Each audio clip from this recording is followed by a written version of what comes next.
The sweetest songs are sung by lovers in the moonlight. The sweetest days are the days it used to be. The saddest words I ever heard were words of parting.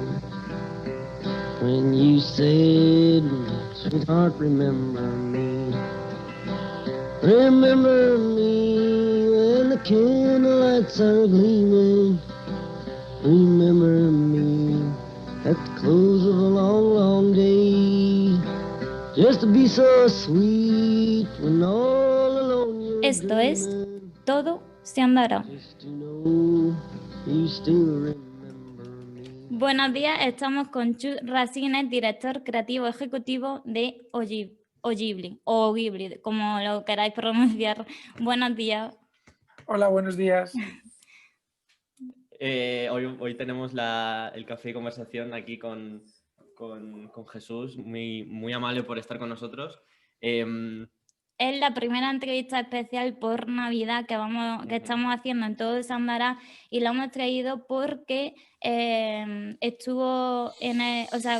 trabajó en el spot de Suchar, que ha salido este año de la campaña de Navidad, y por eso es el invitado de hoy. Sí, porque además, cuando empiezas en Navidad, un gran papel de Navidad, yo creo, es el papel que tienen las marcas, el ambiente que se crea con los anuncios, con las tiendas, con todo esto que se dice del consumismo, es una parte muy real y es obvia. Y ¿a quién mejor que a uno de los encargados de estar en esa industria, en ese tipo de trabajos, para preguntarle un poco cómo es todo? Yo tengo mucha curiosidad, Natalia. Si quieres, nos puedes empezar nos cuentas un poco exactamente tú a qué te dedicas porque hay mucha gente que desconoce qué se esconde o qué funciones tiene un director creativo ejecutivo. Bueno, ya, normal, yo también las tendría. O sea, quiero decir, es verdad. Primero, siempre me ha parecido muy raro que los creativos tengamos ese nombre, porque creativo es un calificativo, no un sustantivo. Es decir, puede haber albañiles creativos y publicitarios creativos y publicitarios menos creativos. No sé, porque tenemos ese nombre, de hecho a mí no me gusta. Prefiero, bueno, al final soy un publicista, ya está, hago publicidad y ya está, comunico para las marcas. A veces somos más creativos y a veces menos. Bueno, hay una parte del trabajo que consiste en pensar ideas para las marcas, para que vendan más sus productos o para que trabajen en un sentido con la marca o den un mensaje al mundo. Y los que piensan esas ideas somos los creativos, las campañas somos los creativos, y los creativos, como en toda industria, pues bueno, hay distintos cargos de responsabilidad y ya está. Están los creativos, que suelen ser o copies o artists. Sobre los creativos hay directores creativos, que son los que tienen responsabilidad sobre los proyectos.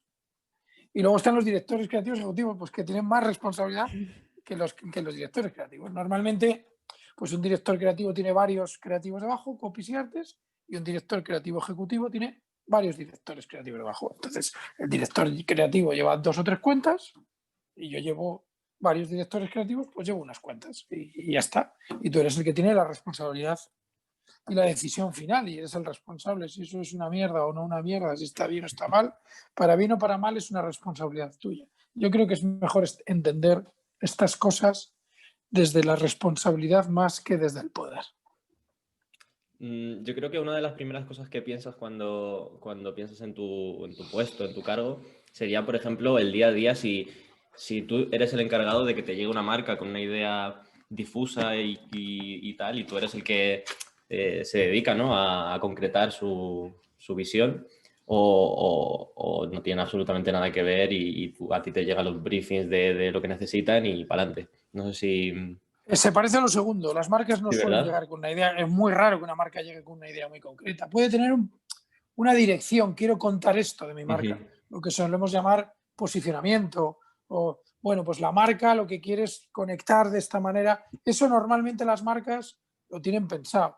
Yo quiero atacar a los jóvenes. Mi propuesta es la siguiente. Lo que le quiero decir al mundo más o menos es lo siguiente. Hay algunas que ni siquiera tienen claro eso. Normalmente lo suelen tener. Quiere decir, Suchar sabe lo que quiere contar, sabe dónde quiere colocarse, o Campo Frío, o Rúa Vieja, o Ikea. Saben más o menos lo que quieren contar y tú eres el que se encarga de pensar cómo contarlo y cómo decimos eso y qué campaña sale, y las ideas son nuestras. Tú no haces modificaciones sobre algo difuso. Hay un posicionamiento, en el 99% de los casos la idea es de la agencia. Y por ejemplo, en relación con esto, hay un tema que se sabe ya, que es el del COVID. Y por ejemplo, en el briefing que publicó la lotería para el anuncio de Navidad, no se especificaba en ningún momento ni se hacía mención al COVID. En cambio, no sé si Suchar sí que lo hizo, sí que lo pudo hacer en referencia de no queremos ninguna mención, queremos algo explícito o implícito. Entonces, ¿eso sí habla con el cliente o eres tú el que toma la delantera y dices, tengo una idea y te la expongo así porque creo que es buena y no necesito tampoco? Como en una pareja, todo se hace entre dos. La decisión última es del cliente. La decisión última es del cliente, todo depende de la relación que te tengas con el cliente. Hay veces hay creativos o hay figuras de las agencias que tienes mucha credibilidad en el cliente y te hacen mucho caso, y a veces menos. Tú tienes una opinión y a veces el cliente otra. Lo ideal es que tengamos la misma. Este año es muy complicado enfocar la Navidad. Muy complicado porque la cosa iba, porque como comprenderás, sobre todo en las grandes campañas de Navidad no se hacen 5 días antes. O sea, como mínimo necesitas un mes para hacer una campaña, como mínimo. Y normalmente las de campaña se hacen con un poco más de antelación. Se suelen hacer, bueno, la de Suchar se pensó en enero, pero decir, se suelen hacer en septiembre, octubre. O sea, que tienes que ir con mucha antelación. Y claro, el calendario iba cambiando cada día. No sabíamos si íbamos a estar confinados, si no sabíamos nada. Entonces, lo que se ha solido hacer es, uno, tienes que pensar qué quieres hacer, y hay varias decisiones. Uno, toco o no toco el COVID, y si lo toco, de qué manera, porque depende de la manera que te toque, luego te puede incapacitar. De hecho, nosotros teníamos plan A, plan B, plan C, teníamos varias vías. Y ha salido una de las vías, porque había otra vía con COVID, que en la realidad, bueno, nos sugirió que no era el momento de hacerla, aunque sí, quiero decir, yo creo que hay muchas posibilidades y todas las marcas se han planteado distintas posibilidades y han decidido. No es una decisión fácil. Casi todas tocan el COVID, algunas no tocan el COVID, algunas han tocado el COVID y se equivocan. La que acaba de sacar Campofrío lo toca. Sabéis que está protagonizada por la muerte. Por ejemplo, lo toca. Suchar no lo toca. Se decidió así entre todos no tocarlo, pero y podíamos haber decidido tocarlo. También tenéis que entender que cada marca juega un papel distinto. Suchar no representa lo mismo que Campofrío, Campofrío no representa lo mismo que Ikea no representa lo mismo que Rua Vieja. Entonces es una decisión, no es una decisión fácil, pero no sobre todo por lo que dice o no la marca, sino porque el calendario ha sido diabólico, era absolutamente imprevisible. No sabíamos si íbamos a estar bien, si íbamos a estar mal, si iba a haber o no vacuna, no sabíamos si íbamos a estar confinados. Haces una película sobre el confinamiento o sobre abrazos, imagínate la que te hubieras encontrado ahora, que es lo que todos queríamos hacer en marzo. Todos estábamos haciendo películas sobre abrazarnos, porque creíamos, además, que en Navidad nos íbamos a abrazar. Imagínate una peli sobre abrazos ahora, o sobre tal, que tocara el tema. Entonces yo creo que o lo tocas o no lo tocas, pero las medias tintas ha dado problema. Y Suchar, por ejemplo, se decidió no tocarlo. Y por ejemplo, ¿crees que en el caso de la lotería navideña solo aparece, o sea, se toca pero 2 segundos al final del anuncio? Y, o sea, ¿qué opinión tienes? Porque creo que la lotería es uno de los spots que más está en el punto de mira todos los años y uno de los más importantes. Bueno, yo aquí voy a tener cuidado porque no voy a criticar a mis compañeros. No. De los periodistas, aún los muy jóvenes como vosotros, ya estoy escarmentado. Como es normal, es una broma. Pero no voy a opinar de lo que está bien, está mal. Las dos grandes marcas publicitarias que hacen cosas publicitarias, las dos casas más esperadas del año, son Campofrío y Navidad. Soy un tostón, lo sé. No para meteros miedo, sino para que seáis conscientes del milagro tan cojonudo que es estar vivo. Quique, pero sigues vivo.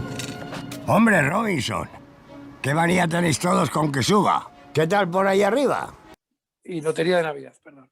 Y algún año se ha unido Rua Vieja, que estalló hace 2 años, aunque yo creo que no tiene el mismo histórico. Campofrío, en su momento nosotros lo teníamos con ING a nivel digital, pero a nivel televisivo grande, o sea, masivo, son Campofrío y Lotería de Navidad quien lo llevan haciendo unos cuantos, muchos años. A partir de ahí tienen que tomar una decisión. ¿Te van a una lotería? Pues no lo sé, no sé qué quieres que te diga loterías, porque yo no, o sea, no lo sé. Es una decisión. Es distinto que el de otros años. Está más centrado en producto. Es menos una historia. Sí, es una historia, pero el producto tiene un papel principal en la historia. Mucho más que otros años, que bueno, era una historia en la que el producto aparecía, bueno, de otra manera, o en la que, en mi opinión, la historia tenía un peso mayor o una fuerza emotiva mayor. Ahora digamos que es más publicitario, ¿no? El producto está colocado en medio. No sé qué más quieres que te diga. Claro, sí, sí, yo quería conseguir esa respuesta porque, mira, en mi opinión personal, yo me esperaba más. Yo lo puedo decir porque no tengo amigos publicistas, entonces o sea, como que cuando acabó decía, pero ha acabado porque siempre el peso emocional en lotería ha sido muy, muy, muy brutal. Sí, sí, sí. Efectivamente, probablemente no es el mejor de todos los de la historia de loterías. También cuando tienes una historia tan grande, ese es un peso muy grande para la marca y para los creativos. Digo, porque a mí en una escala más pequeña, quiero decir, yo hice durante muchos años, vosotros sois muy pequeños, las felicitaciones de ING de Navidad, muy tecnológicas y muy digitales, que fueron muy famosas. Y es un peso difícil para un creativo y para un publicista tener mucho éxito durante muchos años, porque llega un momento que mucho éxito relativo, no somos celebrities, ¿vale? Pero para nuestra vida tiene una dimensión muy grande y es muy difícil coger loterías, es muy difícil y tienes que ver el papel del creativo, el papel del anunciante. Hay muchos papeles que desconocemos. Probablemente no es un anuncio que haya tenido la repercusión de algunos de otros años maravillosos. Bueno, no siempre se puede, es distinto, es distinto. A mí el del año pasado me gustaba mucho. ¿Es el del año pasado? No, es el de hace 2 años me gustaba mucho, el de Atrapado en el Tiempo. Me gustó mucho. Lo que comentas de que este año ha sido menos emotivo, en general, yo creo que la tendencia, o sea, menos centrado en esa... Menos emotivo no, lo que quiero decir es que la presencia del producto es tan Es grande, mayor, es mayor. es obvia desde el principio de la historia, con lo cual, bueno, condiciona la manera de leerlo del espectador. Ya digamos que lo lees como un anuncio. Eso te iba a Quiero decir. decir, es muy difícil leer una historia como una historia si la presenta el producto es muy grande. Se puede hacer, Casa Tarradellas lo hace muy bien. Se puede hacer, perdón, pregunta. De verdad. Y yo creo que la tendencia, no sé si estás de acuerdo conmigo, es tira un poco hacia ahí, hacia crear historias muy emotivas. Muy Sí. storytelling, ¿no? Que Sí. te olvidas durante un segundo de que estás viendo un anuncio porque es muy agradable y muy Sí. te llega. Sí, es así. Es así. ¿Hacia dónde crees que puede llegar todo esto si vamos a dejar incluso de ver el producto en el anuncio? Bueno, hace muchos años que hemos dejado de ver y además yo soy no es quiero decir, yo siempre digo a lo bestia que a mí no me gusta la publicidad. No es verdad, pero es que yo prefiero contar historias. Entonces tienes que ver cómo cuentas historias para las marcas, cómo todo ese potencial emocional que recoge una historia, toda esa potencia simbólica, toda esa carga que tiene, cómo la enfocas bien en una marca. Yo soy partidario de eso, a mí me gusta mucho el branded content, me gusta el contenido, creo que lo que tenemos que hacer los publicitarios es hacer historias emocionantes y maravillosas, pero tenemos que conectarlas con una marca. Eso es una cosa que no es fácil, que es algo que, por ejemplo, a Campofrío, por ejemplo, con el producto no siempre les ha resultado fácil conectar la marca con el producto, no siempre es fácil, pero sí va hacia ahí. Lo que se llama el storytelling, que es contar historias. No nos pongamos pedantes, los publicistas somos muy pedantes y utilizamos demasiadas palabras, nos gustan los neologismos, los americanismos como un tonto un lápiz, que era como era esa expresión. Y yo creo que no es más que contar historias y contar menos discursos. Yo creo que hay 2 cosas que se enfrentan, si te fijas. A la hora de... Está el discurso, el sermón y el relato, la historia. A mí me parece que primero está más de moda contar historias, creo que avanzamos hacia ahí y a mí particularmente me gustan más. También hay discursos maravillosos, pero probablemente o en 2020 parece más fácil conquistar los corazones y conquistar las mentes de los consumidores, de la gente, a través de las historias que no a través de los discursos. No es lo mismo un concepto que un relato. La diferencia es que No os voy a explicar esto. ¿Y no consideras que también puede llegar un punto en el que este formato se explote tanto que ya no tenga ninguna repercusión Seguro, en el... seguro. Mira, la vida es impredecible y la publicidad que forma parte de la vida también es impredecible. Y en la vida, como en la publicidad, hay modas, hay ciclos y la vida es así. O sea, quiero decir, hay ciclos en los que se puede moda el storytelling, igual dentro de 2 años lo odiamos. Igual que en literatura se ha puesto de moda la autoficción y dentro de un año estaremos hasta las narices de la autoficción y volverá a la ficción. Quiero decir, pues ya está, pues sí, es así, tienes razón. Igual que llevamos 10 años empachados o 15, no, desde 2006 o 7 de películas de superhéroes, yo no puedo más, yo me voy a suicidar como pongan más películas de superhéroes, pero es una tendencia y es una moda. ¿Cuál es la diferencia de una tendencia y una moda? Pues que la tendencia es más profunda y la moda no, pero eso lo sabes con el tiempo. Yo creo que el storytelling, el contar historias, es algo más que una moda en publicidad y la importancia del relato. Pero es verdad que hay una moda de hacer cortos, de contar historias largas, de ser muy emotivo, de provocar el lloro, lo que algunos amigos míos no publicitarios critican a mi gremio, nuestra afición al terrorismo sentimental. Sí, puede que tengáis razón y que en 2 años estemos hasta las narices y nos pongamos a hacer otra cosa. De hecho, durante muchos años, sobre todo hace 10 años o así, hasta hace 4 o 5 años, yo creo que quizás hasta la crisis, o al principio de la anterior crisis, 2012, 2011, no lo sé, no sé evaluarlo, pero yo creo que es algo que ha ocurrido. Hubo mucha importancia de la tecnología ha tenido muchísima importancia. Curiosamente, ha decaído la importancia de la tecnología, la tiene, pero de un modo más profundo. Es decir, hay 2 grandes cosas, elementos en la comunicación hoy en día: el propósito de marca y el contar historias, y la tecnología.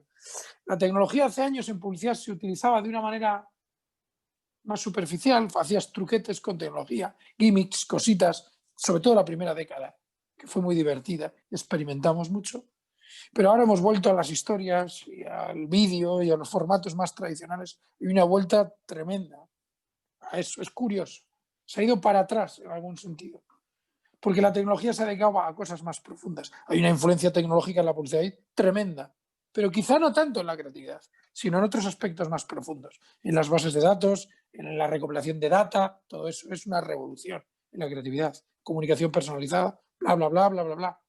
Pero al final, los anuncios que impactan en la gente son vídeos que cuentan historias, por lo menos por ahora o en este momento. Probablemente nos cansaremos. Sí, tenéis razón. Y también te quería preguntar, porque has trabajado, como has dicho, en ING y has hecho spot como Te hacemos un sitio al otro lado o Back to 99, en los que cuentas historias a través de ING, ¿no? Sí, Sí, pero ¿no? no son spots. ¿A qué son? Los periodistas, fieles a vuestra fama, igual que la nuestra, os informáis un poco por encima. Estoy tomándoos el pelo, ¿vale? No son spots, son cosas más como... Es que Suchar son spots, aunque también es un corto. No, las cosas que he hecho con ING, que hemos hecho en la agencia de ING, son más experimentales. ING siempre ha tenido un posicionamiento más cercano a la innovación y Back to 99 no es más que una tarjeta. Una tarjeta, lo único que las cosas te costaban como en el 99. Sí, pero eso Son ideas de marca, son lo que llamamos los publicitarios activaciones, no necesariamente spots. Aunque luego hagas un vídeo que las cuente, Sí. ninguna de las que has contado son spots. ¿Y por dónde se difundieron? ¿A través de internet solo? Sí, digitales. Vale, Solo, vale. sí. Vale. Sí. Y no solo es por dónde se difunden, sino la clase de cosa que es. Un spot cuenta una historia. Una activación, tú tienes una idea, por ejemplo, vamos a crear una tarjeta que todo te cueste como en el 99, que es esta idea, y se la vamos a regalar, vamos a sortear entre nuestros clientes, ¿vale? Y luego haces un vídeo para difundirla. Pero no es... ¿Entiendes la diferencia entre una activación, una idea de activación o una acción que solíamos llamar, o una historia, un spot? Entonces, esto no son historias. Y, por ejemplo, al otro lado, que sí que era una especie Esa de... sí era una historia. Sí, y sin especie, era un corto. Pero mira, esa mezclaba idea de activación e historia. Esa fue una buena mezcla, que la hemos hecho hace 4 meses y me gusta mucho. Ahí lo que hicimos fue una doble cosa. Por un lado es una idea de activación y nos planteamos un reto. ¿Se puede hacer un corto de amor, una historia, una película, con los mensajes reales que la gente le llama, que le manda a su banco en Twitter, que es un pozo de odio, y encima un banco, que en teoría no deben hacer? Que queríamos demostrar que ING era un banco que tenía una relación distinta con sus clientes. De hecho, la tiene. Entonces, cogimos a través de data y de herramientas de data todos los mensajes, el más de 1,5 millones de mensajes que la gente en 21 años le había mandado a ING en redes sociales, y con esos buscamos una serie de parámetros y con un guionista hicimos una historia de amor en la que los diálogos son estrictamente reales, de mensajes reales que la gente le manda a su banco. Y luego el reto era con eso, que la idea es cojonuda, quiero decir, la idea es guay, claro, pero luego tienes que hacer que el corto mole. Entonces llamamos a Dani de la Orden y a su guionista Dani González y nos hicieron una historia orgánica guay con eso. Entonces esa tiene un poco de storytelling, de historia, pero también tiene idea. Tiene idea de un tipo de... Hay una especie de concepto, un reto que se plantea el vídeo. Entonces funciona en 2 sentidos. Ya está. En relación con esto te quería preguntar dónde, o sea, porque veo un reto hacer este tipo de trabajos para un banco, o sea, no es igual que hacerlo yo creo que para una marca porque siempre al banco se le vinculan cosas, aspectos negativos, ¿no? Bueno, todas las marcas tienen aspectos negativos. Digamos que a un banco le vinculas aspectos de seriedad. O sea, quiero decir, le presupones cierta seriedad, pero eso ha cambiado muchísimo la comunicación de banca. ING hace 20 años que no tiene esa comunicación. ING siempre ha sido un banco que se ha visto a sí mismo y la gente lo ha visto como un banco diferente, más espontáneo, más fresco, con menos trabas, con menos rotondas, como dicen en la campaña que acaban de hacer. Es un banco distinto y es la manera en que quiere mostrarse al mundo y la manera que quiere actuar. Pero además de ING, la banca... ING lleva haciéndolo 20 años, una publicidad mucho más espontánea, más divertida, más fresca, pero hay mucha banca que también lo ha hecho, sobre todo Bankia y Bankinter. El mejor anuncio de este año es de un banco, es de Bankinter, el mejor. El mejor anuncio de España que ha habido en España este año es el del confinamiento de Bankinter. Diría que de largo. Y el que más impacto ha tenido en el consumidor. Un anuncio de un banco. La comunicación de banca ha cambiado mucho. Y la comunicación de Bankia en los últimos años no es mala tampoco. Y de Caja Madrid en la primera década no era mala. O sea que eso yo creo que es un prejuicio. No responde a la realidad. Justo acabas de decir el anuncio del confinamiento. Quería preguntarte qué clase de reto tiene que ser, al menos en el primer confinamiento que tuvimos en primavera, hacer un anuncio, un spot, diferenciándote un poco porque no puedes hacer lo que han hecho todos, diciendo de los clásicos valores positivos que nos unen a todos, etcétera, etcétera. Abrazándonos sin límite, ¿no? Y aplaudiendo. Se vio constantemente. Fue un aburrimiento, fue tedioso, fue horrible. ¿Qué debemos hacer? Pues sí. Claro, pero ¿sabes qué demuestra eso? La enormísima dificultad de diferenciarse, que es una responsabilidad de las marcas y de los creativos. Al final la gente... Es un asunto de valentía y de arrojo, como en la vida. Todo el mundo al final acabó dando mensajes políticamente correctos. Vamos a abrazarnos, entre todos estamos juntos, todos juntos somos muchos, démonos más abrazos. Entonces llega alguien, como Bankinter, lo pilla desde un sitio lateral y barre el partido. Claro, eso es lo que hacen los buenos creativos y las buenas marcas. Encontrar maneras laterales y disruptivas y nuevas de ver las cosas. Pero es muy difícil. De hecho, que yo sepa, era una campaña que ya tenían hecha y que de alguna manera se modificó, porque tiene una entrada tan lateral, entra tan de otro lado, es muy buena. Entonces fue quien ganó la partida de la notoriedad, precisamente porque la mayoría de los mensajes fueron muy prototípicos, muy manidos, muy repetidos. Las marcas eran casi indistinguibles los mensajes, encima estaban hechos sin rodajes, todo con material de archivo y era todo igual. Era todo igual. Muchas marcas se sentían en la necesidad de decir algo, lo que fuera. Igual tendrían algunas que haberse planteado, que igual hay momentos en la vida en la que tienes que quedarte callado si no tienes algo interesante que decir. Pero la cuestión es que muy pocos destacaron, pero en el mundo, no en España.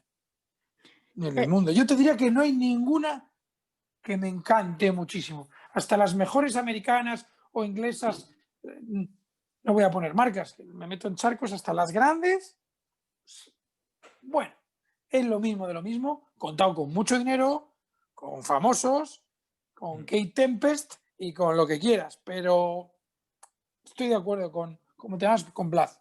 Yo creo que ha habido mucho cliché. Lo he dicho bien, ¿verdad? Sí.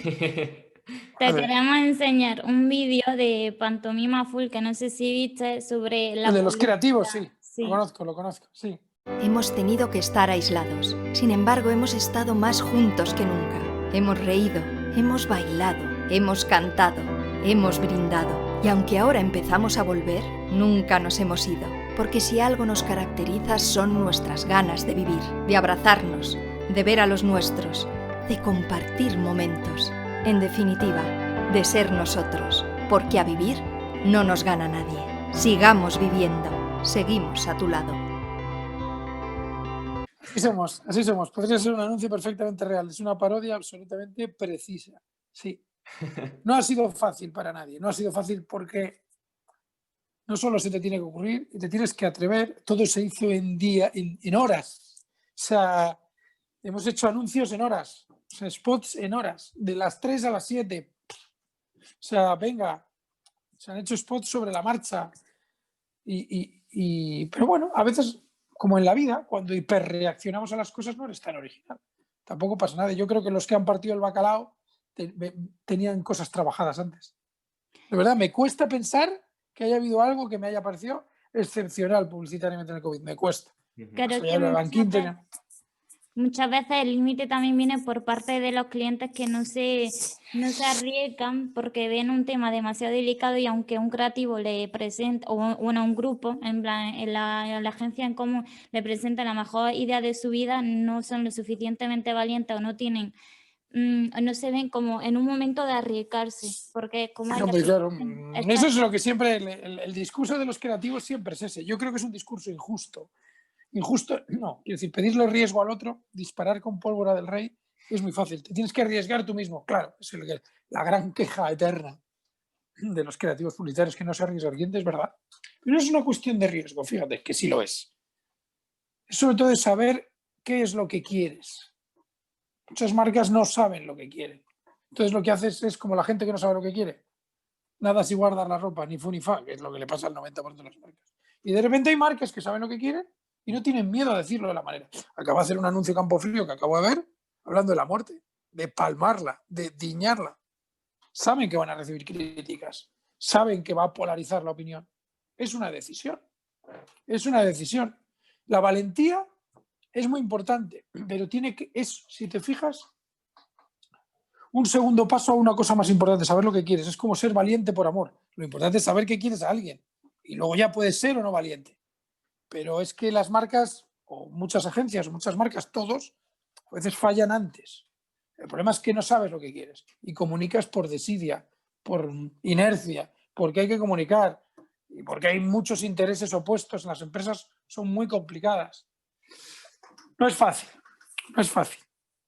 Y sin embargo, es fácil. O sea, no es fácil y en el fondo debería ser fácil. Yo creo que las marcas no es que debieran ser valientes o no, pero es mejor tener muy claro y comunicar con claridad y decir tu mensaje al mundo con claridad que esas nadas sobre ruedas que abundan por ahí. Pero bueno, supongo que quizá yo con responsabilidad en un cliente también tampoco me atrevería, no lo sé. Creo que sí, porque hay muchas cosas muy ineficaces. Queremos volver un poco a lo de Navidad y cerrarlo porque no hemos ido, no hemos ido de tema en tema y queríamos hacerte dos últimas preguntas en relación con lo de Navidad. La primera es que no sabemos si un poco por percepción personal, pero creemos que es uno de los anuncios ahora sí más impactantes que ha habido en las campañas de Navidad. Puede ser el de Vuelva a casa por Navidad del Almendro. O sea, es que... Bueno, ese es un histórico, ¿no? Es un histórico. Por eso. O sea, en el sentido de hacerte un anuncio potente, o sea, es aquel que recuerda a lo largo del tiempo. Esos son los anuncios que tienen... Algo más que un anuncio, un mensaje, una idea y una frase. Primero, una idea, la de volver a casa por Navidad. Eso es una idea brutal que ha calado en la sociedad. Estoy de acuerdo contigo. En eso, que las grandes campañas son las que calan. Ha calado la idea ya en sí. O sea, hay que decir, sí, es así. Es muy grande. Y la última ya, no sé si... O sea, la última en relación con lo de la Navidad... No sé si me la quieres responder, pero que quiero preguntarte cuál es el anuncio que más te gusta de Navidad. De todos ¿De los... este año? Sí. Yo creo que el de Campofrío. Lo acabo de ver y creo que es el que más me ha gustado. Español. Español, el de Campofrío. Creo, ¿eh? Creo que me ha gustado. Yo no voy a hablar mal de nadie. Voy a hablar bien de la gente. O sea, ni nadie ni de mí mismo. Lo acabo de ver y me ha gustado. Me gusta la idea de hablar de la muerte y desmitificarla. Me parece valiente y me parece bonita. Me ha gustado. El resto no creo que haya sido un año de mucho nivel, la verdad. Que también puede ser por lo que me han dicho de que ahí estaba el rico que corría y que era un año complicado también por el contexto y demás. Probablemente van a correr riesgo. A mucha gente no le va a hacer ni puta gracia que se banalice la muerte, sobre todo a la gente que haya tenido fallecidos cerca. Pero es una decisión y han ido para adelante. Y me parece que eso es de admirar en el sentido de que dices algo y lo dices con claridad. Normalmente cuando das mensajes claros, cuando te posicionas, cuando tomas postura, sueles crear polémica. Si quieres gustar a todos, normalmente es cuando haces cosas de muy poco valor. Normalmente. Yo quiero preguntarte sobre uno de los clips más míticos de la serie Mad Men, en la que el protagonista habla sobre la nostalgia y me parece bastante acertado justo en este contexto de la Navidad, porque la nostalgia es uno de los pilares, yo creo, también de la familia, de volver, todo esto que estamos hablando está bastante unido, yo creo. Bueno, la tecnología es un reclamo enorme, pero en ciertas ocasiones se puede atrapar al público a un nivel menos comercial si existe un vínculo emocional con el producto. Mi primer trabajo fue de publicista de una peletera. Trabajaba con un creativo griego llamado Teddy. Y Teddy me dijo que la idea más importante en publicidad es innovar. Generar un picor. Y después ofreces tu producto como una loción calmante. Pero también me habló de crear un vínculo con el producto. La nostalgia. Y aquí es cuando presenta el carrusel, que realmente es un proyector, pero él le llama el carrusel y pone incluso imágenes de su propia vida y de su familia, y la gente acaba llorando en esa exposición de la idea. Y como has dicho antes, de que no era Don Draper y que no refleja el mundo de la publicidad. Hombre, primero era la época dorada de la publicidad, o sea, digamos, no los inicios, pero digamos es una época muy original de la publicidad. No se parece ni la vida y evidentemente quieren recrear una ficción y lo entiendo. Es decir, no tienen que reflejar nuestra vida, tocan ciertos tópicos, lo hacen muy bien, es una serie maravillosa, pero hombre, no sé, claro, como ves, si me miras te darás cuenta que no soy Don Draper, ni mi vida se parece a lo de Don Draper, aunque probablemente haya muchos publicitarios que su vida se parezca más a Don Draper. La mía no. Yo soy un tío muy normal. Entonces no sé qué puedo decirte de eso. Sobre el concepto de nostalgia que cita el clip, ¿tú dirías que es una palabra que se menciona mucho en contextos creativos, en la Navidad? No. El pasado da miedo en contextos creativos y de comunicación. El pasado da mucho miedo. Todo el mundo quiere parecer nuevo. Todo el mundo quiere parecer nuevo. El pasado parece negativo, es una cosa extraña y es un símbolo. O sea, dice mucho de nuestro mundo. En general, la nostalgia tiene algo negativo y en general los sentimientos negativos no son habituales en la publicidad. Bueno, no son habituales, son bastante poco habituales. De hecho, cuando tratas sentimientos negativos o cuando te permites que haya cierta oscuridad emocional en los discursos, en las historias, es cuando cogen mucho poder, como esto que acabamos de decir de la muerte, de Campofrío. Así que no, aunque utiliza la nostalgia, los anuncios de Navidad tiran de nostalgia a muerte. Pero en nuestra época no es un asunto de la publicidad, no nos gusta el pasado, no nos gusta en general, no lo solemos manejar, aunque sale, porque la nostalgia forma parte de la Navidad. Pero y de hecho, por eso dura el que habéis dicho antes del almendro. Es un anuncio que probablemente hoy no se haría, es de un tiempo pasado ese anuncio. Volver, si nos ponemos filosóficos, es un concepto muy alejado de lo que es la sociedad hoy en día. El regreso. Esto está estudiado. O sea, quiero decir, esto está estudiado. Sabéis que la Odisea cuenta una vuelta. Los griegos volvían. nosotros creo que no se nos dan bien las vueltas. Nos parece que volver es perder, es algo malo. Nosotros, no los publicistas, ¿eh? Nuestro mundo, nuestra sociedad hoy en día. Este anuncio al menos del 80, o del 80 y tantos, o del 70, no sé de cuándo es. Quiero decir, un mundo en el que todavía en nuestro mundo tenemos mucho miedo a las vueltas y a lo negativo y al pasado, y al oscuro. Siempre queremos como innovar, todo nuevo, todo el mundo tal. Y por eso, de nuevo, lo oscuro y los sentimientos un poco oscuros, con cierta negatividad, tienen mucha potencia, pues son muy verosímiles, porque en nuestra vida hay mucha negatividad también y mucha oscuridad. Entonces, se explota la nostalgia, pero muy poco. No creo que este sea un momento de mucha nostalgia. Bueno, en sentido muy tontorrón y muy cliché, quiero decir, los anuncios de Coca-Cola, todos son el mejor regalo eres tú, y volver a casa a ver a tus hijos. Pero no creo que sea un momento en el que particularmente se use mucho ese sentimiento, la nostalgia. Me parece un sentimiento muy poco 2020, para bien y para mal. Pero sí que lo hemos visto implementado en la comunicación en general, como por ejemplo ha pasado con Disney Plus, que ha hecho ¿Con? una... Disney Plus. Plus, perdón. Es broma, no, lo estoy diciendo con ironía. Y eso, que es un recurso que sí se suele usar mucho en comunicación y dicen que es uno de los más potentes.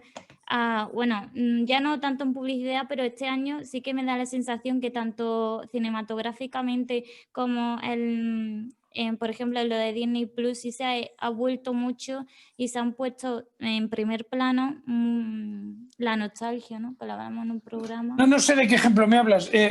Probablemente, o sea, la nostalgia no es una herramienta, es un sentimiento. Y la publicidad lo que trata de hacer es vinculaciones afectivas, vincular determinados burbujas emocionales o campos emocionales al cliente, a una marca. Eso es lo que intentamos hacer. Lo que te digo es que en general las marcas tienen muchos problemas con los sentimientos o las emociones negativas, a no ser que se resuelvan inmediatamente, y que en general nuestro mundo tiene dificultades con el pasado. Entonces, sí, seguro que se utiliza la nostalgia mucho, pero no creo que como se podría utilizar hace 30 años, igual que las películas. Yo qué sé, aunque puede que lata una nostalgia más profunda por debajo de nosotros, pero eso sería una discusión que no sería de un podcast de comunicación, sería de uno de filosofía, porque es verdad que hay una nostalgia que late en nosotros. Volviendo a Mad Men, bueno, ya has dicho que no se corresponde con la vida del creativo, pero aquí sí que se... Con la mía, la de otros no sé. Con tu vida de creativo, pero en esta serie también expone cómo de repente, o sea, está en su vida normal, ve algo que le inspira y luego lo aplica a la marca. Eso pasa, o sea, eso te ha pasado a ti. Claro, así funcionamos. Supongo que como todo es una representación embellecida del proceso creativo. En el proceso creativo hay mucho sufrimiento, por lo menos en el mío. Mucha búsqueda, mucha tensión, mucha frustración por no encontrar, pero sucede así. El proceso creativo, el de la publicidad, y entiendo que el de otros ámbitos de la creatividad, de la creación, se parece al de la germinación de las plantas. Tú siembras y luego ello sale. No es un proceso lógico. Yo hago esto y sale la idea. No. Tú siembras y siembras y siembras y de repente, en un momento, de manera ajena a tu razonamiento, aparece una cosa. Y esa cosa es la idea y tienes que saber distinguirla. Esa es la distinción entre un proceso creativo y un proceso lógico.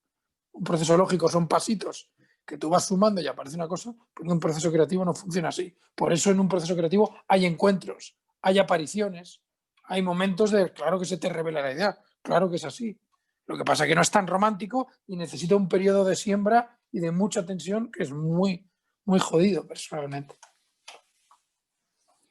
Tú cuando te encuentras, por ejemplo, en un bloqueo creativo, ¿qué usas? ¿Lees? A lo mejor escuchas podcast, no sé. ¿Tienes algún tipo de...? No tengo nada, yo empujo hasta que sale. Yo creo que es bueno en los procesos creativos tomarse descansos y hacer otras cosas, cambiar de actividad. Eso lo saben los viejos, no hace falta que le diga a un creativo, eso lo sabe la gente toda la vida y mis abuelos me lo decían. O sea, descansos, dormir es bueno, descansar. Como la tierra, siembras y te vas. Y luego la planta aparece.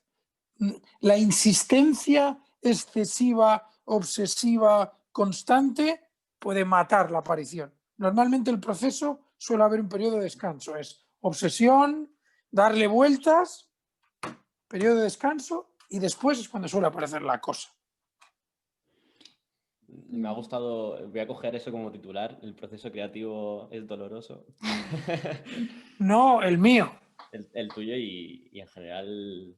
Bueno, no, Spielberg también. Mira, Spielberg tenía una frase que yo me sentí identificado en mi minucio, pero me identifiqué. Digo, si a alguien tan grande le pasa esto. Spielberg contaba que solo le salía bien las escenas que tenía miedo de no rodarlas bien. Lo que está diciendo es que el miedo y el sufrimiento es un motor de perfección creativa. En mi caso también hay muchos creativos que no saben. Es verdad, ¿eh? En mi caso también. Y si hiciera otras cosas y cuando las hago o hago otras actividades creativas, me mueve la sensación, el sufrimiento, la sensación de que no lo tengo, de que deseo encontrar algo que no encuentro y de que quizá no lo vaya a encontrar. Y además es un proceso en el que tienes que ser fuerte porque dudas de ti mismo durante el proceso. Constantemente en cada nuevo proceso creativo dudas de ti mismo, aunque luego te refuerza y, hombre, con los años tienes trucos, tienes oficio, sabes llegar a sitios fáciles. Lo difícil es el brillo. Hacer un anuncio normal no es difícil. Lo difícil es hacer cosas maravillosas, que todos hemos hecho poquísimas en la vida. Poquísimas. O sea, yo tengo cosas, muy pocas cosas de que, esto es la leche. Muy poquísimas. Hay gente que tiene más, los genios, los grandes tótems de la publi. Los creativos buenos tenemos cosas, algunas, y hay 4 o 5 tíos que tienen muchas. Si tuvieras que escoger uno de tus trabajos como tu perfil y como tu portada, ¿cuál no dirías? lo sé, me costaría mucho, la verdad. Hombre, ¿verdad? tiendes a escoger los más premiados. Tengo un trabajo de ING en 2013 o así, que era El monstruo, para ING, que fue tan premiado que tengo que escoger ese, pero no, me gustan muchas cosas y ahora me apetece hacer, por ejemplo, unas cosas muy distintas de las que hacía en 2013. La tecnología me interesa de otra manera. Me apetece más contar historias, aunque aquello también era una historia, que contaba tecnología. No lo sé, ese podría ser desde fuera un trabajo emblemático, pero yo no me identifico más con unos que con otros. Me gusta cambiar y me gusta hacer cosas nuevas. Me importa un bledo lo que hice hace años. Me apetece buscar cosas nuevas y a ver si a veces sale una pepita de oro. Cada 5 años sale una idea con otro conjunto de gente, que es otra cosa que no estamos diciendo aquí. El proceso creativo publicitario es colectivo, no es individual. Esto no va de genios. Esto va de gente trabajando junta, alimentándose los unos con los otros. Y a veces tú siembras y el otro descansa, o tú has sembrado y has estado 2 días diciendo tonterías y es otro el que dice, joder, cabrón, lo que dijiste esto, ostras, o al revés. Quiere decir que este proceso que hemos contado como si ocurriera en una mente individual, en realidad ocurre en una mente colectiva. Es una mente colectiva. Hay un grupo de personas que están conectadas y que van trabajando y uno dice y otro dispara y uno encuentra y así se funciona bien. Por eso es muy injusto cuando algunos o nos llevamos o tenemos el nombre o el cargo. Y nuestro cargo como mucho simboliza el trabajo de mucha gente porque de verdad que es un trabajo colectivo. Es muy difícil, o yo no conozco casos en el que un solo tipo haya podido ser. De hecho, que estoy seguro que no hay casi ninguno. Todo lo hacemos con otros. Mi última pregunta es ¿cuál crees que es la percepción que tiene la sociedad del trabajo del publicista y, como tú has dicho antes, del grupo de personas que se encargan de un proyecto? Pues mala, supongo que la publicidad no tiene buena imagen en la sociedad. Bueno, venimos de sobre todo, tengo la sensación de que es más en el mundo católico que en el mundo protestante. No sé, hay cierta culpabilización de lo mercantil, del comercio, que yo creo que los que tenemos una tradición, los países de tradición católica, arrastramos aún más. Tengo la sensación, estoy casi seguro, de que en los países anglosajones o protestantes, la publicidad no es vista de manera tan pecaminosa. La publicidad tiene un poco esa mancha casi religiosa de lo mercantil. Yo creo que el peligro de la publicidad va por otro lado, no por ese. El peligro, bueno, son discursos persuasivos que a veces simplifican en exceso la experiencia. Bueno, y como decía Sánchez Ferlosio, que es un pensador poco publicitario y odiaba la publicidad muchas veces es antipedagógica, porque la publicidad va hace el trabajo contrario que la educación. Va al impulso, lo que quieres es que lleves a cabo tu impulso, que no te controles, que satisfagas tu deseo. Cuando muchas veces, si tú te fijas, una de las grandes tareas de la educación social de los individuos es la postergación del deseo por otros fines. La policía no quiere que haya postergación del deseo, quiere que eso salga. Entonces, bueno, a veces se plantea este conflicto, pero es un conflicto profundo. A la gente le parece mal la publicidad porque, o a mucha gente le gusta mucho, ¿eh? Pero es decir, la consideración social de la publicidad, que siempre es algo, tiene esa sospecha encima, pues bueno, yo creo que es mayor en los países católicos y aunque quizá un poco de razón tenga, por lo que te he dicho, pero por una cosa profunda que probablemente la mayoría de los que lo critican no ven. El gran peligro de la publicidad es que a veces es antipedagógica y antieducativa, pero no el otro. ¿Qué opinan sobre ese comentario que últimamente está en la sociedad de los influencers le van a quitar el trabajo a los publicistas? No lo sé. Los influencers son medios, no son publicistas, son soportes publicitarios. Los influencers son más viejos que la humanidad. Le cambiamos de nombres a las cosas. Mira, cuando yo estudiaba la carrera hace 20 años, ¿sabes cómo se les llamaba? Líderes de opinión. O sea, se llaman famosos, son soportes. Quiero decir, ¿qué cojones era Michael Jordan? Pues un influencer. Y por eso Nike le pagaba 2.000 millones para que llevara su camiseta. Es lo mismo. Lo mismo, entiéndeme. Es la misma lógica. La publicidad se acerca a la gente que tiene mucha influencia sobre la gente. Y ya está. Pero los influencers no hacen publicidad, son soportes. Como Michael Jordan. Pero bueno, aparte hacen vídeos, pero las marcas se les pegan y ya está, porque les aportan una imagen que quieren obtener y un mundo y una gente a la que quieren llegar, sin más. A mí me parece que hay sitio para... No lo sé, es que no entiendo esas cosas de lo anterior, aparte que esto es muy, muy viejo, tienen una importancia, aunque yo creo que están en fase de sospecha. Yo creo que hemos pasado ya la burbuja de influencia. Pues yo creo que nos hemos llevado varios titulares. No me hagáis quedar mal y no me pongáis un... No, creo que no he dicho ninguna tontería, ¿no? Vale. No. No, pero no somos malos. Vale. Bueno, yo creo que no he dicho ninguna maldad. Pero No. Ha sido un placer escucharte y dejar claras algunas cosas que yo personalmente no tenía ni idea. Y que muchísimas gracias por tu participación hoy con nosotros. Por tu tiempo. Que somos muy jóvenes, pero estamos aquí al pie del cañón. No, me di cuenta ayer por el mensaje y bueno, esto debe ser una chica joven que tiene algo así pequeñito, pues vamos a ayudar. Me parece bien. Pues muchísimas gracias de verdad por dejarnos entrevistarte y que nos ha parecido muy interesante todo y acercarnos un poco de tu mundo a nosotros. Así nos despedimos hasta el domingo que viene.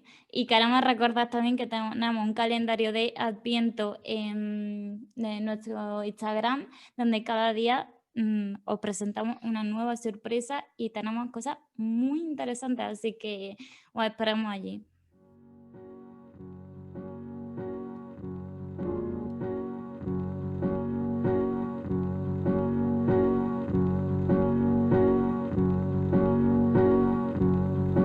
It's the last goodbye, I swear.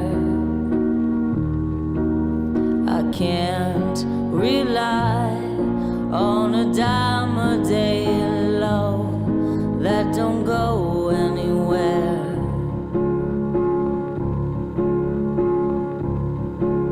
I learn to cry for someone else. I can't get by on an odds and ends love that don't ever match up. I heard all you said and I took it too hard. I won't forget, I swear. I have no regrets, for the past is behind me. Tomorrow